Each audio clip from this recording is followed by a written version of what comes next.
Welcome to Maximum X. Why, hello, citizens of Springfield. I am Mr. Montgomery Burns, and today we are going to be playing Doki Doki Literature Club. Now, you must be thinking, how did I get this phone? I stole it. That's right. I stole that shit like there was no tomorrow. Anyway, if you just so happen to enjoy the video, leave a like, comment down below, and subscribe. And don't forget to turn on the notification bell so that you will never miss a video. And as always, let's do this. But here, poem time. Let's see. Philosophy, massacre. Let's see, what else? Crimson, vivacious. So much words. Tenacious. Analysis. Elephant. Let's see, what else is a good word? I'm gonna go with, oh, that's a, ooh, I hardly noticed that word. I just hardly noticed that word. Of all the words that to come, like this one. Hopeless. Seagulls. And then we have vertical, and then we have vertical, and then we have complete. And also under certain planets. But anyway, moving on. So we did display, magnetic, perpetual, and of course, insight. Well, that was easier than being with Homer Simpson. I require more of these. Another day passes, and it's time for the club meeting already. I've gotten a little more comfortable around here these past couple of days. Entering the club room. Club room? What the hell? I meant club room. The usual scene greets me. Hi, Maximum. I'm never doing that again. I was like a teenager. Yo, Sayori. Looks like you're in a good mood today. I'm just still not used to you being in the club room, that's all. I think I'm having a stroke. I see. It's a pretty simple thing to get you in a good mood. But I guess it's always the simple things with you. It's like Homer Simpson all over again. I just can't prove it yet. Speaking of which, I'm kinda hungry. Will you come with me to buy a snack? No thanks. That's not like you at all. I have my reasons. Why don't we take a look at your purse, Sayori? Why that all of a sudden? No reason, really. I just wanted to look at it. I mean, yes, it is quite the nice purse if I say so myself. Very nice purse indeed. Sayori nervously retrieves her coin purse. She fumbles with the latch and gets it open. Then she turns it upside down and lets its contents spill onto the desk. Only 2 small coins fall out. You poor son of a bitch! You call yourself a fine benevolent lady? I find you as poor. I knew it. I can see right through you, Sayori. That's not fair. How did you even know? It's simple. Jimmy's mom! If you had enough money in the first place, you would have bought a snack before coming into the club room. So either you're not hungry and want an excuse to take a walk, or you plan to conveniently forget that you spent all your money so that I would lend you some. I'm having a stroke. But there's one thing. You're always hungry. You're like Homer's. It is like Homer Simpson. I knew I'm not tripping. Mr. Smithers, put this girl on a shit list. Anyway, and so that leaves the one option. I give up. Don't make me feel guilty. If you feel guilty, then it means you deserve to feel guilty. He's not wrong. She's not wrong at all. Yuri suddenly giggles. I didn't notice that she was listening in. Her face is in her book, as always. Nosy. I wasn't listening or anything. It was just something in my book.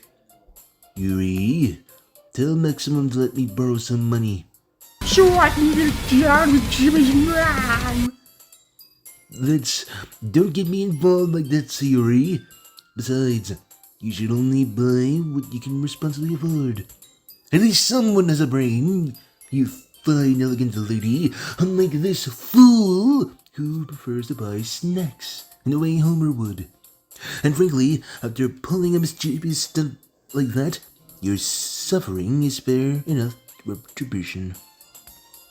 Did I didn't mean that. I got too absorbed in my book. Ugh. I really like when you speak your mind, Yuri. Is this a sign of simping I see? It doesn't happen much, but it's a fun side of you. There's no way you could think that. You were right, though. I did something bad, and now I have to accept the revolution. Revolution? Did you just say revolution? I'll let you know that it's called retribution. Fool! See, even she knows that. Still coming from you, Sayori. I guess there's a little devil in all of us, isn't there? No.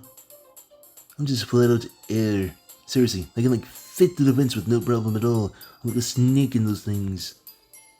Don't let her fool you. Sayori knows exactly what she's doing. Ah, so she's a mastermind like me. Interesting.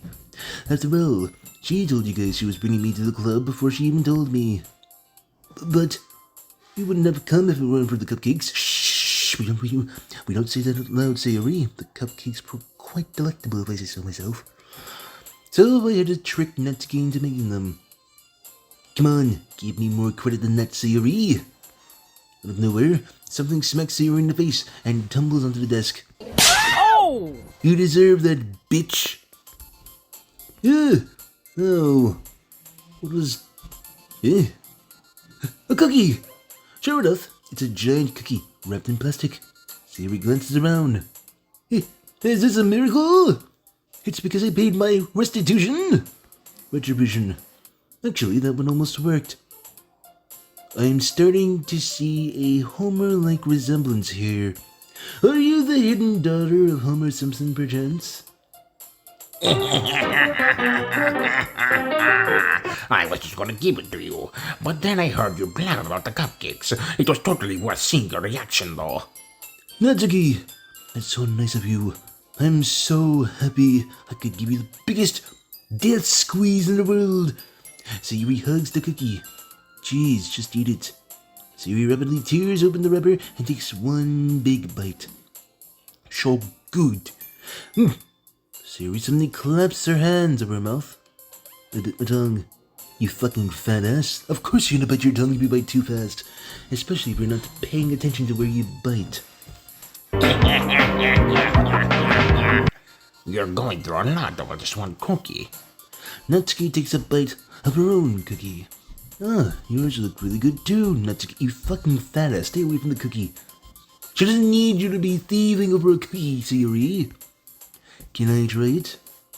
Jeez, beggars can't be choosers. But yours is chocolate. Yeah, why do you think I give you that one? Fine. Still, I'm really happy that you shared this one with me. Sayori gets out of her seat and goes behind Natsuki, then wraps her arms around her. Ah, jeez. I get it. Cookie still in hand, Natsuki reaches up to nudge Sayori over her shoulder. Fat ass bitch. Sayori suddenly leans down and takes a bite of Natsuki's cookie. Hey, did you just seriously do that? Mouthful, Sayori trots away to safety. I knew it. It was indeed Homer Simpson's daughter. I just couldn't put my finger on it. It was there all along. Yuri and I laugh as well. Jeez, you're such a kid sometimes.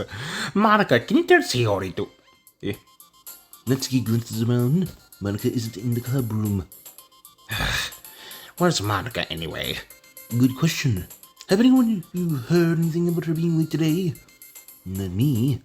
I haven't either. That's a bit unusual. I hope she's okay. Of course she's okay. She's probably just had something to do today. She's pretty popular after all. Well, like me, I'm pretty popular in Springfield. In money-wise. Eh?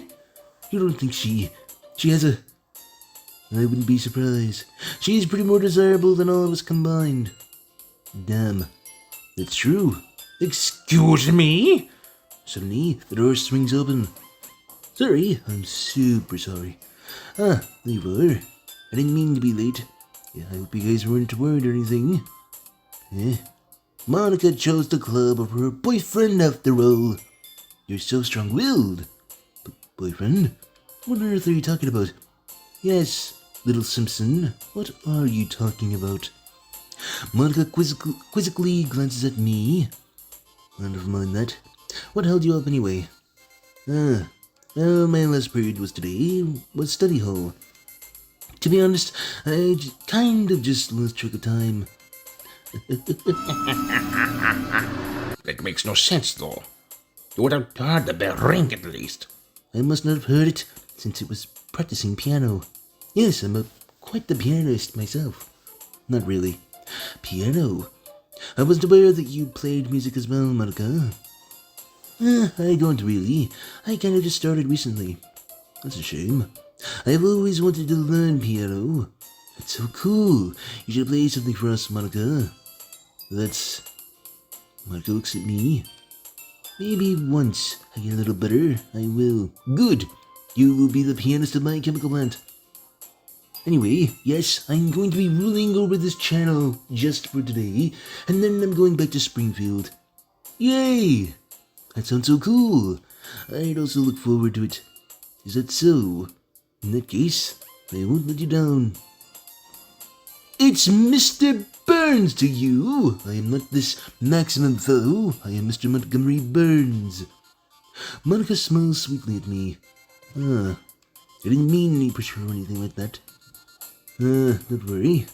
I've been practicing a whole lot recently, and I'd really love a chance to share it once I'm ready.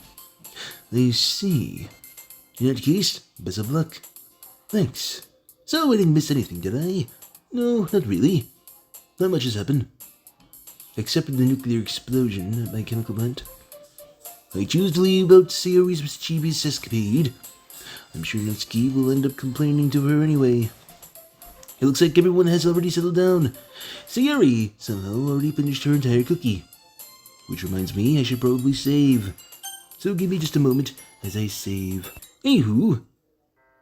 Hey, Yuri. I suddenly noticed that Yuri is reading a different book from the one we've been reading together. Sorry, I didn't mean to interrupt. No, I was kind of just waiting for you. If it's the case, why don't we go ahead and get started? Yes, let's. Actually, I have a request. Do you mind if I make some tea first? Ooh, are we getting romantical up in here? I do like me a romantical scenery. Thanks very much. If there's one thing that can make my reading time here any better, it's a nice cup of tea. Not to mention for yourself as well. Yuri stands up and makes her way to the closet. I follow and watch as she retrieves a small water pitcher from the shelf. The kind with a filter inside. Can you hold this for 1 second? Sure. Not sure why, but sure. Yuri hands me the water pitcher and also fetches an electric kettle. I'm going to plug this into the teacher's desk and then we'll go get some water. She walks past me and sets the kettle down on the teacher's desk. I simply watch her movements. To my surprise, the way she moves really contrasts her. Speaking of mannerism, the way she dances, the way she moves, especially the long legs, Yuri appears elegant and methodical. Okay, may I have the water pitcher? Thanks, I'll be right back. I might as well walk with you. Yeah, why not? Shall we go then? Yeah. Where are you two up to? We're just... Yuri was going to make some tea, so... I suddenly realized how weird it sounds to explain this to Monica. Is my volume down? I feel like it is, but I can't tell. What do you guys think? Is it loud for you? I'm not sure for me, it's very quiet. Remember, there we go. Just one more. There. I suddenly realized how weird it sounds to explain this to Monica. We're just filling the water pitcher. Okay. Sorry, I was a bit curious. That's kind of a one-person job, isn't it? That's... Monica, please mind your own business for once. Yes, go on. Tell her, Yuri. Or do you want to tell me there's something wrong with helping involve maximum in club activities? Yes, I wish to be involved with clubs, if you will. You're already involved with more popular things. I only wish to get settled in. My mouth gapes. I suppose there's nothing wrong with that. Then let's go, Maximum. Yuri quickly exits the room and I follow. And now we're in the hallways. Ooh. Once in the hallway, she suddenly puts her forehead against the wall. I spoke without thinking. How could I say something like that? Yuri, something about the way she said that. It made me feel so irritated. What's wrong with me? No, Yuri, I think you did the right thing. I wasn't expecting it, but it's also not right for Monica to judge people like that. Maximum, how come when I do something bad, you're being nice to me?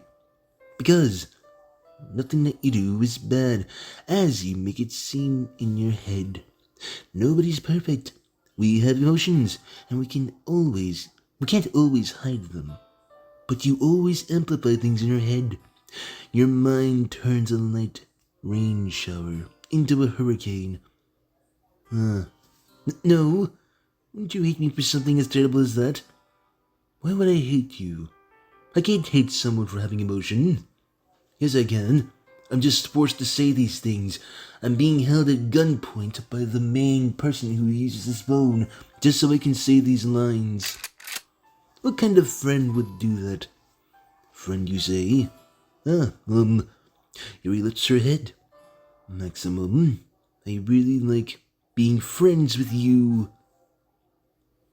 Ooh.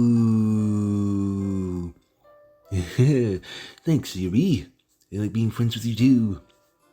I feel kind of awkward saying something like that, but I'm doing my best to help Yuri feel better. Anyway, yeah. Shall we go? Yeah. Let's go back into the club room. Yuri and I walk to the nearest water fountain. Once we fill up on the water pitcher, we return to the classroom. Excellent. Maximum, do you like... What the hell is oolong tea? Mr. Smithers, I would like for you to look up oolong tea. I would like to know what that is. Aye, Mr. Burns. Yeah. Anything is fine. Very well. Yuri sets the temperature on the kettle to 200 degrees. Now it's time to get the teapot. You really do this properly, don't you? Of course. I shouldn't do anything less when I'm making tea for others. Even if I'm not an expert on tea or anything. In that case, you'll only be even more impressed. Perhaps I will. Man, I wish I had some for tea now. It could probably be better than Mr. Smithers over there. Anyway, Yuri fetches the teapot. Sorry, the best boy. I deeply apologize for that. I had to answer the boy's phone. It was the boy's father. And, he was saying some good things, don't worry. It was just some natural talk. But anyway, Yuri fetches the teapot and begins measuring the tea leaves. To my surprise, she even starts humming. Did the music stop? Hold on. I'm starting to realize that the music has stopped. 1 second. I have fixed the music problem. For some reason, the music stopped. And now we can proceed. To my surprise, she even starts humming a little to herself. You must be in a good mood now. Is that so? I was letting it show. And you noticed I was doing a bit of thinking. What type of thinking? And I decided that I would try expressing myself a little more. It turns out it's not very bad for me to do so. Very hard. Ugh, oh my gosh. When it's who's around anyway. That's great, Yuri. Just don't push yourself too much. You're always worrying about me, Maximum. It's very endearing. Yuri wasn't kidding. I don't even know if I can keep up with this. I watch Yuri pour a cup of tea for each of us. Maximum, I have another request. Do you mind if we sit on the floor? What poor person do you take me for? You think I want to sit on the floor? No, Turner! I refuse to sit on the floor! But for you, I suppose I shall make an exception. Why is that? It's a little bit easier on my back. I can read with my back against the wall rather than bending over at my...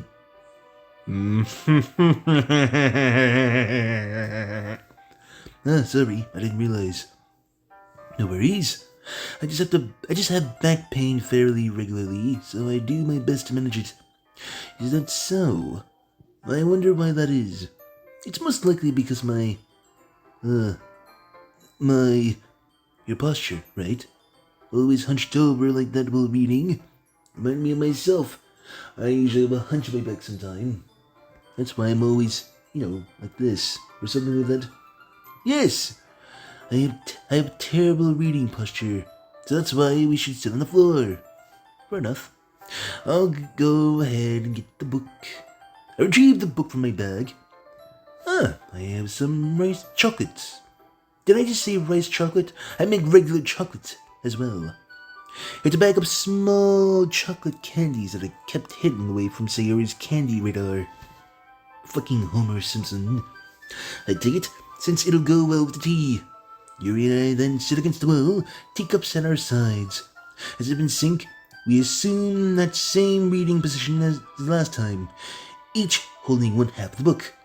Except this time, our bodies are even closer to each other. I can't see too well. Yuri slides closer until our shoulders are touching. How am I supposed to focus on reading like this? It's already humiliating that I'm reading on the floor. Don't make it worse, girl. Yuri was always kind of cute, but when she's being less apprehensive, it's almost more than I can handle. Your teacup. Yuri hands me my teacup. Holding it with my hand that's not holding the book, I end up in a position that makes it even harder to focus. Because now, I need to worry about making sure that I don't accidentally touch her chest. Meanwhile, Yuri hasn't noticed a single thing. Well, she wears her intense reading expression, and I can only presume the world around her has faded away. I use all my willpower to focus on reading. After a few minutes, I finally manage to relax a little. I put the teacup between my legs and fumble with the chocolate wrapper. Sorry. I briefly let go of the book to finish opening the wrapper. You can have as much as you want. That's okay. I won't take any. Why not? You need some chocolate, unlike that Homer Simpson knockoff Sayori. Are you sure? Well, if I touch it, then I might get smudges on the pages. You're absolutely right. I didn't even think about that. My bad. No need to apologize. I'll hold the book, okay? Are you sure? Of course.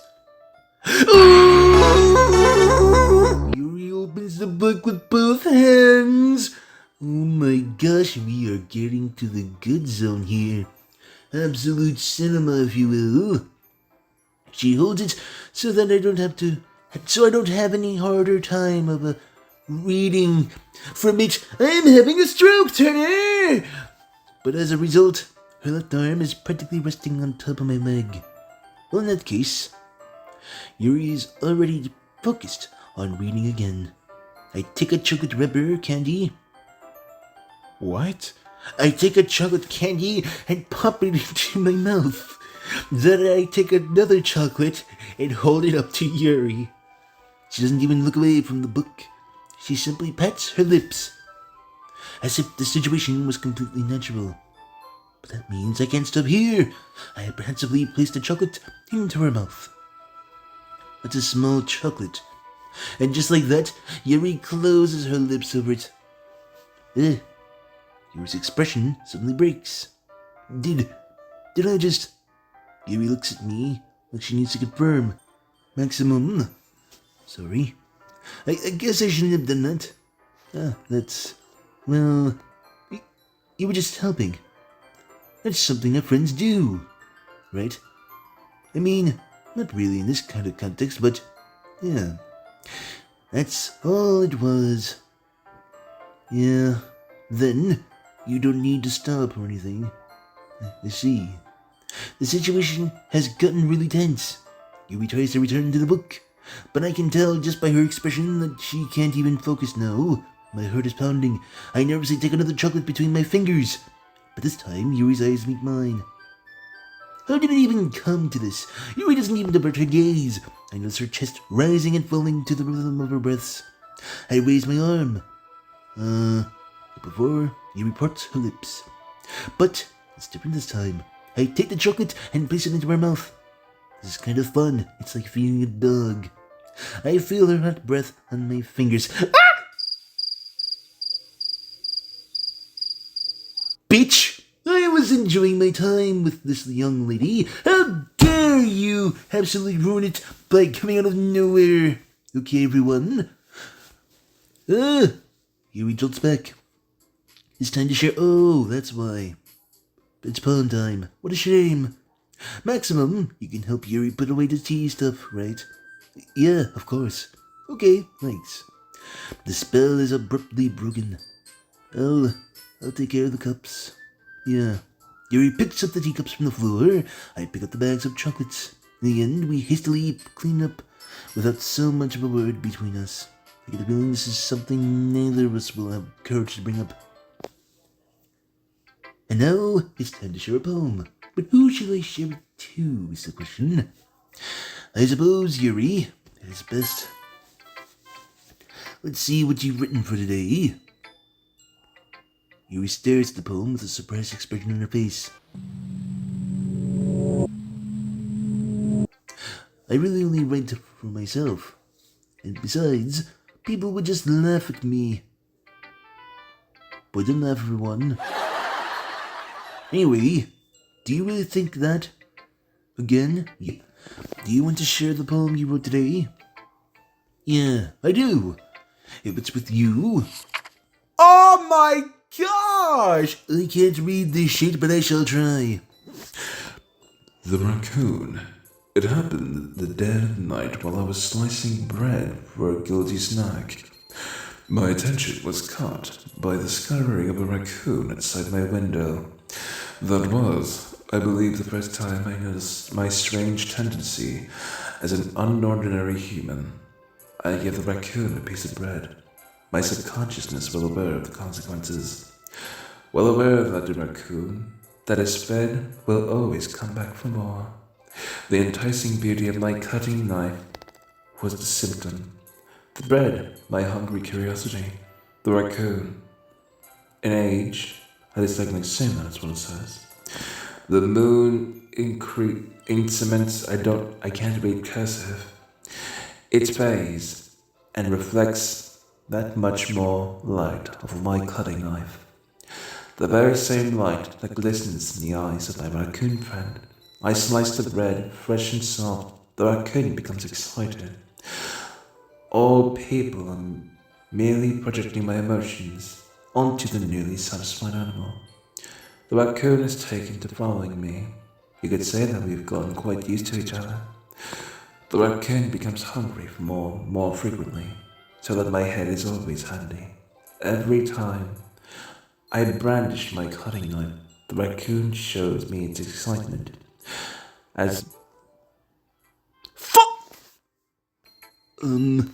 was a little more daring with this one than yesterday's. I can see that. It's a lot more metaphorical. I don't know why it's my fault, but I can't begin to imagine what this poem is about. That's right. It's a bit closer to my preferred writing style, using the poem as a canvas to express vivid imagery and conveying emotions through slam.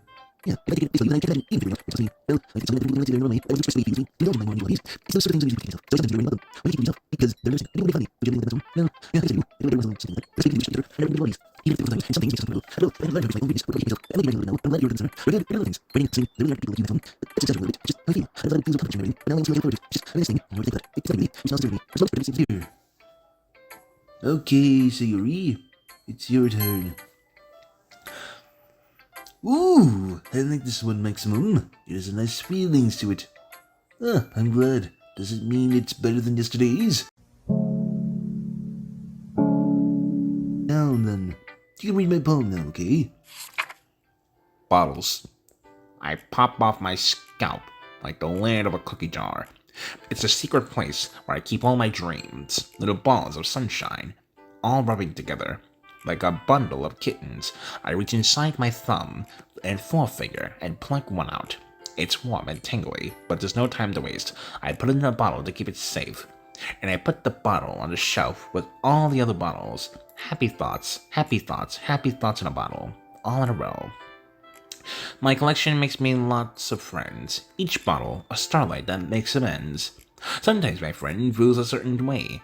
Down comes a bottle to save the day. Night after night, more dreams. Friend after friend, more bottles. Deeper and deeper my finger goes, like exploring a dark cave, discovering the secrets hiding in the nooks and crannies. Digging and digging, scraping and scraping. I blow the dust off my bottle caps. It doesn't feel like time elapsed. My empty shelf could use some more. My friends look through my locked front door. Finally, all done. I open and come in my friends, and they come in such a hurry. Do they want my bottles that much? I frantically pull them to the shelf, one after the other, holding them out to each and every friend, each and every bottle. But every time I let one go, it shatters against the tile between my feet.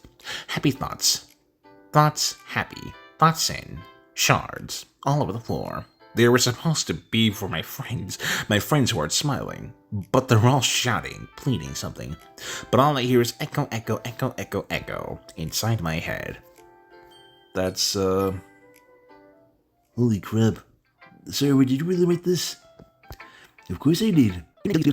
Yes, but I just with you. One time, hold it, and really depends on me. It's not creepy. Maybe I'm something cheapo. Don't mind. But it's not good. Thanks. Anyway, I wasn't expressing something. You don't understand anything there. It's like, you can bring back to the song. I give it up. Yeah, wait for this. Wait for my guy. Don't behave yourself. Series always had to have something for everything. No more than clear. And some of the times, same pattern is hard to be pessimistic. Okay, your turn then, Tiki. well, I can admit it's better than the last one. It's nice to see you putting some effort into it. That's good. But I still don't like this at all. It's trying too hard to be serious. Eh, what do you mean by that? Poems don't need to be all deep sounding to express something. It's just to sound like you're forcing it unless you really don't suck at it. Honestly, don't bother trying to write poems like this until you're on Yuri's level. Natsuki stopped short all of a sudden. Don't tell me. Eh? You're not trying to impress Yuri, are you? What are you talking about? Then keep your voice down. You know, Yuri would love this angsty. Just because she's talented writer doesn't mean, I mean... Ooh. See, you fucked me up now, Natsuki. I fucked up. Looks like I'm in trouble. Somehow I struck a nerve, though what I did is beyond me. I am so done with you. Natsuki shoved the poem I handed her back over to me. Take your stupid poem. If you wrote it for someone else, just don't show it to me. Ouch. This is what I get for letting a younger girl step into my business. Unless I was a mind reader, I was destined to be in the world of pain from the start. At least Natsuki wasn't really the girl I was trying to impress in the first place. Who should I show my poem to next? Of course, Monica, she's the last one. Again, Maximum, how's the writing going? Alright, I guess. I'll take that. As long as it's not going to be bad, I'm happy that you're applying yourself. Maybe soon you'll come up with a masterpiece. I wouldn't count on it. You never know. Want to share what you wrote for the day? Sure, here you go. Like that. Give my poem to Monica. Be pretty into her. Eh? You completely misunderstood. Calm down, I'm kidding. Besides, I'm pretty sure that she's already got a boyfriend. Wait, really? Yeah, a fictional one anyway. Ooh. Monica kind of whispers that last part to me. It's just a hunch, but well, there's nothing really wrong with that. Oh well, I know. I was just saying. But anyway, you want to read my poem now? I like the way this one turned out, so I hope you do too. Alright, let's take a look. I'm not sure how to feel about this. Save me. The colors, they won't stop. Bright, beautiful colors, splashing, expanding, piercing. Red, green, blue, an endless cacophony. Cacophony? What? Of meaningless noise.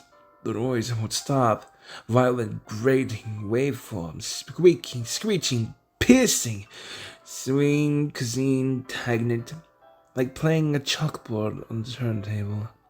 Like playing a vinyl on a pizza crust. An endless poem of meaningless. Load me.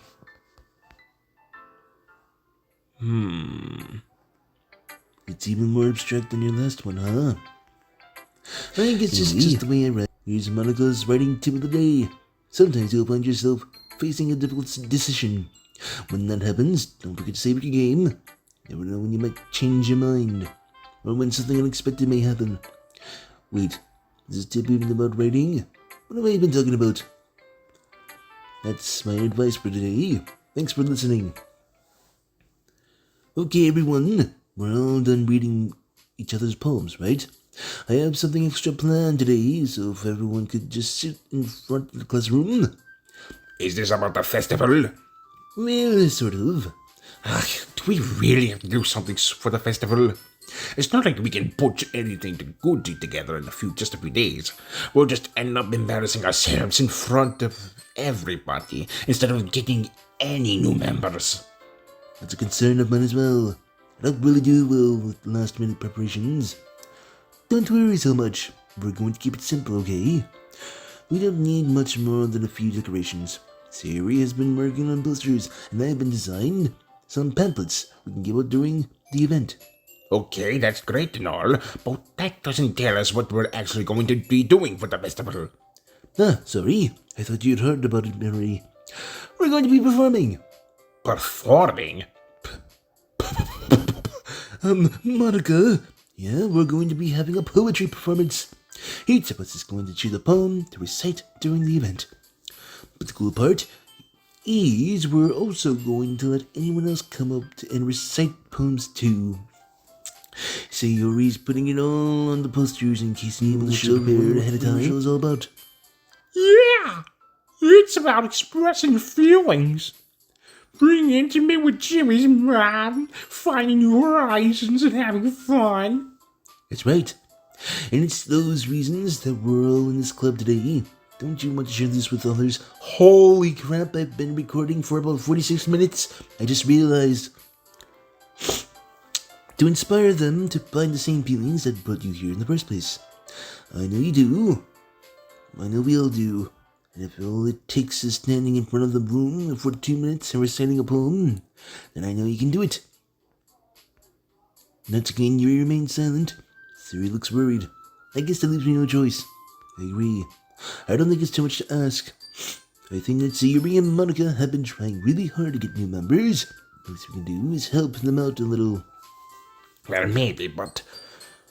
It looks like Netsky doesn't have any arguments left. Oh, okay, fine. I guess I'll just have to get it over with. Alright. Whew. Thanks, Netsky. What about you, Yuri? Yuri detectively glances around at everyone else, expecting faces. Sigh. I guess I don't really have a choice. That's everyone. You're the best, Yuri. This club is seriously going to be the death of me. Oh gosh. You'll be fine, Yuri. But anyway, let's move on to the main event. I want each of you to choose a poem of yours. We're going to be reciting them. We're going to practice reciting them in front of each other. No way. Monica, this is too sudden. Well, if you can't recite your poem in front of the club, how do you expect to do it in front of strangers? Oh no, don't worry. I'll start off to help everyone feel a little more comfortable. Can I go next? Of course. Now let's see. Monica flips through her notebook to the specific poem she has in mind. She then stands behind the podium. How long is this? Holy crap, I've been recording for 48 minutes. How long is this? The title of this poem is called The Way They Fly. Ahem.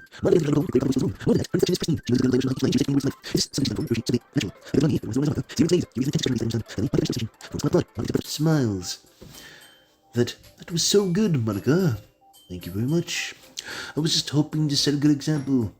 Are you ready to go next, Yuri? I'll go next. Yuri's all fired up all of a sudden. Yuri clutches a sheet of paper between her hands and stands up. Keeping her head down, she walks quickly over to the podium. This poem is called... Yuri anxiously glances at each of us. You know what, Yuri? It's called After Image of a Crimson Eye. Your voice shakes as she starts reading the poem.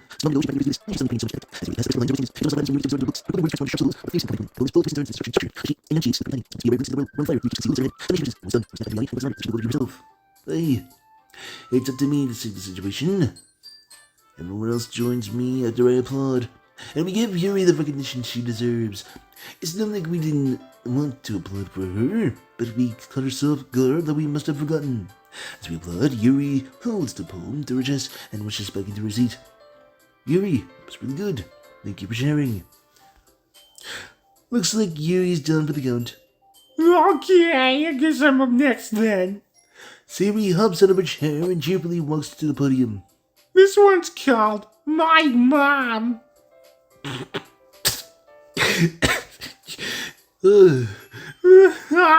Sorry, I giggled. Sayuri, It's a lot harder than it looks. How did you guys do it so easily? try not to think of it like it's you're reciting to other people. Imagine you're reciting it to yourself in front of a mirror or in your own head. It's your poem, so it'll come out the best way that way. I see. Okay then. Sayuri begins her poem. Somehow feels like her... It's serene and bittersweet. How many words do I need to speak out loud? If I were to read this on paper, I would probably think much of it. But hearing it from Sayuri's voice almost gives a whole new meaning. Maybe this is what Sayuri meant when she said she likes my poems. It's like I get to reach more deeply into someone I thought I knew through and through. Sayuri finishes, and we applaud. I did it. Good job, Sayuri. Even Maximum liked it. I guess that's a good sign. What does that even mean? It came out nicely, Sayuri. The atmosphere of the poem really fits you really nicely. But it might be that other poems wouldn't work quite well as... But it might be that other poems wouldn't work quite as well with the kind of delivery! I don't really understand. What are the words? I've seen poems of yours where that sort of gentle delivery wouldn't work as well. They might need a little more force behind them, depending on what you're reading. Oh, I know what you mean. That's... Well, I've been practicing that kind of thing. It's just embarrassing to do in front of everyone. The next time, I'm going to make you pick a poem that challenges you a little more. We don't have much time for the festival, you know. Okay. Now, who's next? Natsuki? Don't want to make me go before Maximum. It's not like I can compare to you guys anyway. Might as well let Maximum lower everyone's standards a little before I have to do it. Natsuki, it's fine. I might as well get this over with. But it's not like I have much of a selection of what to read. I'll just have to go with what I wrote for today. Receive applause anyway. Sorry, I'm not really as good as everyone else. Don't worry about it so much. I think it's less of your abilities and more about your lack of and make sure with the podium. The poem is called... It's called... Why are you all looking at me? Because you're presenting. Anyway, the poem is called Jump. Oh my god! Oh jeez, oh my god! Natsuki takes a breath. When she starts reciting her poem, her sore attitude disappears a little. When she's still a little enthusiastic, what the fuck? Her poem has a rhythm and rhyme to it. It's Natsuki's trademark style, and it works surprisingly well when spoken aloud. The words feel like they bounce up and down as if giving life to the poem. Natsuki finishes and everyone applauds. She hops back to her seat. That wasn't so bad, was it? Easy for you to say. You better not make me do that again. Oh well. Do you at least feel prepared enough to recite the poem in front of other people? I mean, doing it in front of other people will be way easier. I can put whatever face I want for the people. But when it's just my friends, it's just embarrassing. That's a surprise, Natsuki. I think it would be the other way around for me. Well, it's just how it is, you know. So, well, I guess in that case, you wouldn't have much to worry about at the festival. That said, I want to thank everyone for coming through. It might be hard, but I hope that you will have an idea of what's it like now. Make sure you pick a poem and get enough practice before the festival, okay? I'll be making pamphlets, so let me know ahead of time what you'll be reciting. Jeez, I should probably find some other poem to recite instead. That's fine too. It doesn't have to be your own. I'm already pleasantly surprised that you're putting in all this effort for the club. It makes me really happy. Yeah, no problem. Okay, everyone. I think it's about it for today. I know the festival is coming up, but let's try to write poems for tomorrow as well. It's been working out really nicely so far, so I'd like to continue that. As for the festival, we'll finish planning tomorrow, and then we'll have the weekend to prepare. Monday's the big day. Can't wait. I can do this. I can do this. Alright. I stand up. There's no way I'll be able to find the same enthusiasm as Sayori and Monica, but I'll do my best to get through it. If it's for the sake of the club and impressing Monica, then I'll have to do my best. Ready to go, Sayori? Yep. Look at you two, always going home together like a dad. It's kind of adorable, isn't it? Jeez, guys. Don't make it such a big deal. Must be a little nice, though. Well, how am I supposed to respond to that? It's okay, Maximum, you don't have to say it. Whatever, let's just go already. I'm all home with Sayori once more. Even though it's only been a few days, a lot of things have changed. What the hell? But today, Sayori is being a little more quieter than usual on the way home. Hey, Sayori. Sorry, I was spacing out. No worry. I was thinking about something familiar. I like how we get to... Sayori fumbles with her words. So let's just say that one day, Yuri asks you to walk home with her. Huh? What do you mean? What would you do? What kind of question is that? You're kind of putting me on the spot here. Well, this is the Yuri route, right?